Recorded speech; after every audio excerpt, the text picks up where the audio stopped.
Hi hello అందరికి నమస్తే. నేను జర్నలిస్ట్ రవీందర్. వైఎస్ జగన్మోహన్ రెడ్డికి ప్రతిపక్ష హోదా లేదనే మాట మర్చిపోయారు. జగన్మోహన్ రెడ్డి నీకు వచ్చింది 11 సీట్లే అనేటువంటి మాట అనడం తగ్గించేశారు. వైఎస్ జగన్మోహన్ రెడ్డి కూటమి సర్కారుకు ఒక ఎజెండా ఫిక్స్ చేస్తూ ఉన్నాడు. ఆ ఎజెండాలో ఈ కూటమి చిక్కుకొని విలవిలలాడుతుంది సమాధానం చెప్పలేక అనేటువంటి చర్చ జరుగుతూ ఉంది. ఎక్కడ కూటమి పార్టీకి సపోర్ట్ చేస్తూ నిత్యం వాళ్ళను జాకిలి పెట్టి లేపుతారు అనేటువంటి వ్యక్తులే ఈరోజు ఈ కూటమి ప్రభుత్వాన్ని జగన్మోహన్ రెడ్డి శాసిస్తున్నాడు అనేటువంటి అంశం పైన వాళ్ళు ఏదైతే చెప్తా ఉన్నారో, ఎందుకు శాసిస్తున్నాడు, ఎందుకు వాళ్ళు సమాధానం చెప్పలేకపోతున్నారు, కొన్ని ఆసక్తికరమైన విషయాలు మీకోసం వీడియోలో చెప్పే ప్రయత్నం. శాసిస్తున్న జగన్ కూటమిని అంటే వాళ్ళు చెప్పేది ఏంటంటే, జగన్మోహన్ రెడ్డి అధికారంలో అంటే కూటమి అధికారంలోకి వచ్చిన వెంటనే ఆలస్యం చేయకుండా లా అండ్ ఆర్డర్ ఇష్యూని తీసుకొని ఇక్కడ రాష్ట్రంతో పాటు నేషనల్ వైడ్గా కూడా దీనిపైన పెద్ద చర్చ తీసుకొచ్చారు. దీనికి వాళ్ళు పెట్టింది ఏంటంటే, ఫేక్ ఎజెండాను, అక్రమ ఎజెండాను ఈ కూటమి ముందు ఉంచారు. దాన్ని నమ్ముకున్నాడు జగన్మోహన్ రెడ్డి అని చెప్పి నిజాన్ని ఒప్పుకోలేక అక్రమ ఎజెండా అనేటువంటి ఒక పదాన్ని వాడారు. వాళ్ళు ఏదైతే చెప్పారో అందులోనే అసలైన నిజాలు ఉన్నాయి. ఏదేమైనా వాళ్ళు ఏ రకంగా మాట్లాడినా నిజాలు అయితే బయటకు వచ్చినాయి.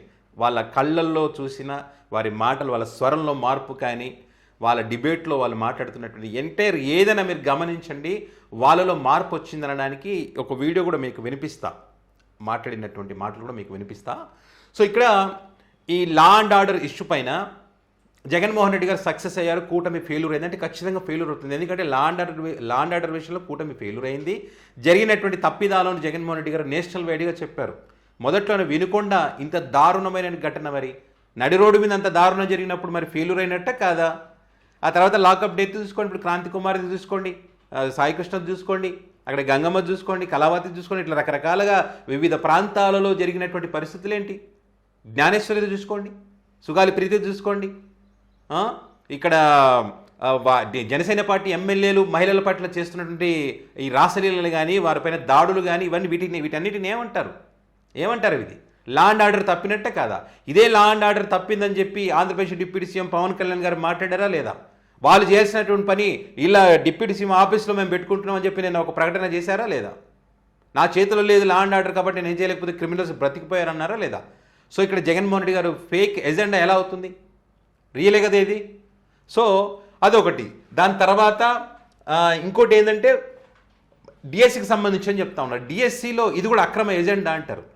సాక్ష్యాధారాలు వాళ్ళ ముందర కూర్చోబెట్టుకొని ఒక రాష్ట్రానికి ముఖ్యమంత్రిగా పనిచేసినటువంటి వ్యక్తి అబద్ధాలు చెప్పాల్సినటువంటి అవసరం లేదు. నిజంగానే మోసపోయినటువంటి వారందరూ కూడా అర్హులైనటువంటి వారికి ఏ రకంగా మోసం జరిగిందనే విషయాలను చాలా క్లియర్గా ఎవిడెన్స్తో సహా వాళ్ళని ముందర కూర్చోబెట్టి చూపించిన తర్వాత కూడా అది అక్రమ ఎజెండా ఎలా అవుతుంది? అది వారు ఇప్పుడు కూటమి సమాధానం చెప్పలేకపోతే జగన్మోహన్ రెడ్డి గారు పెట్టింది అక్రమ ఎజెండా అవుతుందా? కాదు కదా. సో మీరు అన్నట్టు జగన్ గారు ఇక్కడ శాసిస్తున్నారు, వాళ్ళు సమాధానం చెప్పలేకపోతున్నారంటే ఇక్కడ వాళ్ళు తప్పు చేశారనేటువంటిది క్లియర్. సో అండ్ అదేవిధంగా ఇంకో ఏం చెప్తారు ఇక్కడ, మెడికల్ కాలేజీల అంశం భలే దొరికిందంట జగన్మోహన్ రెడ్డి. ఎస్, దొరుకుతుందండి. ఏ అంశమైనా సరే ప్రజలకు సంబంధించినటువంటి అంశం అన్నప్పుడు ఖచ్చితంగా ఎవరైనా పోరాటం చేస్తారు. జగన్మోహన్ రెడ్డి ఆ విషయంలో శాసించాడు. ఇప్పటి వరకు కూడా ఎవరు రావడం లేదంటే ప్రజల సొమ్ము అది. జగన్మోహన్ రెడ్డి సొంత సొమ్ము కాదు, అది ప్రజల సొమ్మును కాపాడాల్సినటువంటి బాధ్యత.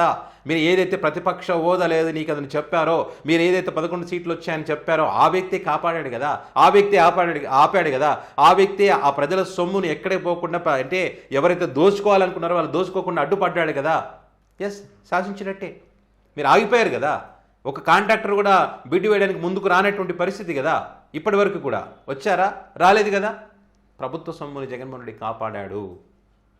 సో ఇది ఫేక్ ఎజెండా ఎలా అవుతుంది? దానికి ఆన్సర్ చెప్పగలిగారా? మంత్రులు కానీ, ఎమ్మెల్యేలు కానీ, కూటమి కానీ, మీ మీడియా కానీ మొత్తం కానీ అందరూ ఫెయిల్యూర్ అయ్యారు.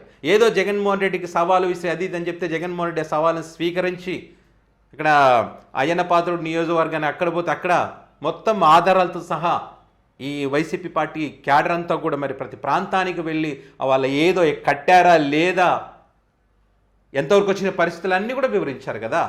అది కూడా కరోనా టైంలో తీసుకొచ్చి ఎంత కష్టపడి తీసుకొచ్చినటువంటివి అని చెప్పి అది ఫేక్ ఎజెండాలు అవుతుందండి. వాస్తవాలు కదా జగన్మోహన్ రెడ్డి గారు చెప్పింది.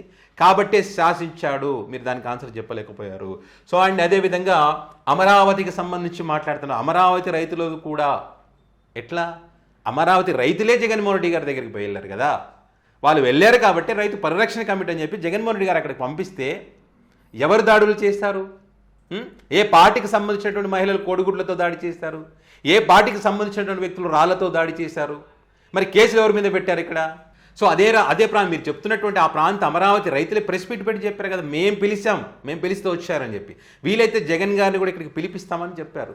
సో మీరు చేసినటువంటి పనికి మీ కొంప మునిగే విధంగా జగన్మోహన్ రెడ్డి గారు ఇక్కడ నేను వెళ్ళడం పెద్ద విషయం కాదు, నేను వెళ్తే ఇంకా దాన్ని తప్పుదో పట్టిస్తారు కాబట్టి మాజీ జడ్జీలను కానీ అడ్వకేట్స్ని కానీ అదేవిధంగా నేషనల్ వైడ్గా ఉన్నటువంటి మానవ హక్కుల కమిషన్ కానీ అంటే అందరినీ అక్కడికి పంపించి అక్కడ వాస్తవ పరిస్థితులు ప్రజలకు చెప్పేటువంటి ప్రయత్నం చేస్తాను ఒక ఎజెండా ఫిక్స్ చేశాడు. సో దానికి మీ దగ్గర ఆన్సర్ లేదు. వీటన్నిటికీ ఆన్సర్ చెప్పగలరా? చెప్పలేరు. అండ్ అదేవిధంగా రైతులకు సంబంధించినటువంటి సమస్యలు కూడా అనేక రకాల సమస్యల మీద దీక్షలు నిరసనలు చేశారు జగన్మోహన్ రెడ్డి. ఇలా ఒకటేమిటి రెండేమిటి మీరు కూటమి అధికారంలోకి వచ్చిన తర్వాత చేసినటువంటి ప్రతి తప్పుకు సంబంధించి కూడా ఒక ఎజెండా ఫిక్స్ చేసి పెట్టాడు. అది అక్రమ ఎజెండా కాదు, అవసరమైనటువంటి ఎజెండా, ప్రజల కోసం పనికొచ్చేటువంటి ఎజెండా. ఆ ఎజెండాలో మీరు చిక్కుకొని గిల కొట్టుకుంటున్నారు. దానికి కారణం ఏంటి? ఈరోజు మీరు బాధపడుతున్నారంటే కారణం ఏంటి? మీ దగ్గర ఆన్సర్ లేదు. జగన్మోహన్ రెడ్డి ప్రెస్ మీట్ పెట్టి ఒక డేటాతో ప్రతి విషయాన్ని చూపించారు. మీరు అదేవిధంగా డేటాతో చూపించినటువంటి పరిస్థితి ఉందా? లేదు కదా. మీకు తెలిసింది ఏంటంటే తల్లి చెల్లి గొడ్డలిపాటి ఎవరైనా రాష్ట్ర ముఖ్యమంత్రి వారిలో ఎవరైనా ఆ రకంగా మాట్లాడతారా? గొడ్డలిపాటి అని అంటే ఏ పరిస్థితిలో ఉన్నారో ఒకసారి ఆలోచన చేసుకోండి. ఎవరి డిపార్ట్మెంట్లో ఎవరు పనిచేస్తున్నారో ఒకసారి ఆలోచన చేయండి. సో ఎవరు ఫెయిల్యూర్ అవుతున్నట్టు ఇక్కడ? సో ఖచ్చితంగా మీరు ఫెయిల్యూర్ అవుతున్నారు. జగన్మోహన్ రెడ్డి శాసిస్తున్నాడు, ముఖ్యమంత్రి కాదు అఫీషియల్గా, అంతే. మిగతాదంతా సేమ్. ముఖ్యమంత్రి హోదాలో ఏం చేయగలరో అదంతా చేయగలుగుతున్నారు. సో ఇది ఒక్కసారి ఆయన మాట్లాడినటువంటి మాటలు కూడా మీకు వినిపిస్తా, వినండి. ప్రతిపక్షం చాలా యాక్టివ్గా ప్రోయాక్టివ్గా పనిచేస్తుంది, కాకపోతే డిఫరెంట్ వేలో పనిచేస్తుంది. వైఎస్ జగన్మోహన్ రెడ్డి గారు చేస్తున్నది ఏంటి ఇవాళ అంటే, మనం ఒకసారి క్రోనలాజికల్గా వాళ్ళ పనుల్ని, వాళ్ళ చర్యల్ని, వాళ్ళ వ్యూహాల్ని గమనిస్తే ప్రభుత్వానికి ఎజెండా ఫిక్స్ చేస్తున్నాడు. ప్రభుత్వానికి సమాధానం చెప్పుకోక తప్పని ఒక కంపల్షన్ క్రియేట్ చేస్తున్నాడు. ప్రభుత్వం సమాధానం చెప్పుకోవాల్సి వస్తుంది ప్రతిదానికి. అలాంటి ఎజెండా ఫిక్స్ చేస్తున్నాడు జగన్మోహన్ రెడ్డి. ఇది ఒకసారి మనం క్రోనలాజికల్ గా చూసినట్లయితే, వచ్చి రాగానే లా అండ్ ఆర్డర్ అన్నాడు, వచ్చి రాగానే ప్రతిపక్షంలోకి. ఆ తర్వాత మార్కెట్ యార్డుల్లో అంతా బాగానే ఉన్నా అక్కడ ఏమీ లేదని చెప్పి చేసే ప్రయత్నం చేశాడు. ఆ తర్వాత ఆయనకి మెడికల్ కాలేజెస్ అంశం దొరికింది. ప్రభుత్వ ప్రైవేటు పార్టిసిపేషన్ PPP దీంట్లో పద్ధతిలో మెడికల్ కాలేజీలని ప్రభుత్వం నిర్మించాలి, పూర్తి చేయాలనుకుంది. అది తప్పు అని దాన్ని జనంలోకి తీసుకెళ్లే ప్రయత్నం చేసి, మేమేదో చేయబోతే వీళ్ళేదో ప్రైవేట్ పరం చేసేస్తున్నారు, వాళ్ళ బినామీలకి వాళ్ళకి కట్టబెట్టే ప్రయత్నం చేస్తున్నాడని చెప్పి నానా యాగి చేశారు దాని మీద. డిఎస్సి, ఈ డిఎస్సి పెద్ద స్కామ్ అయింది.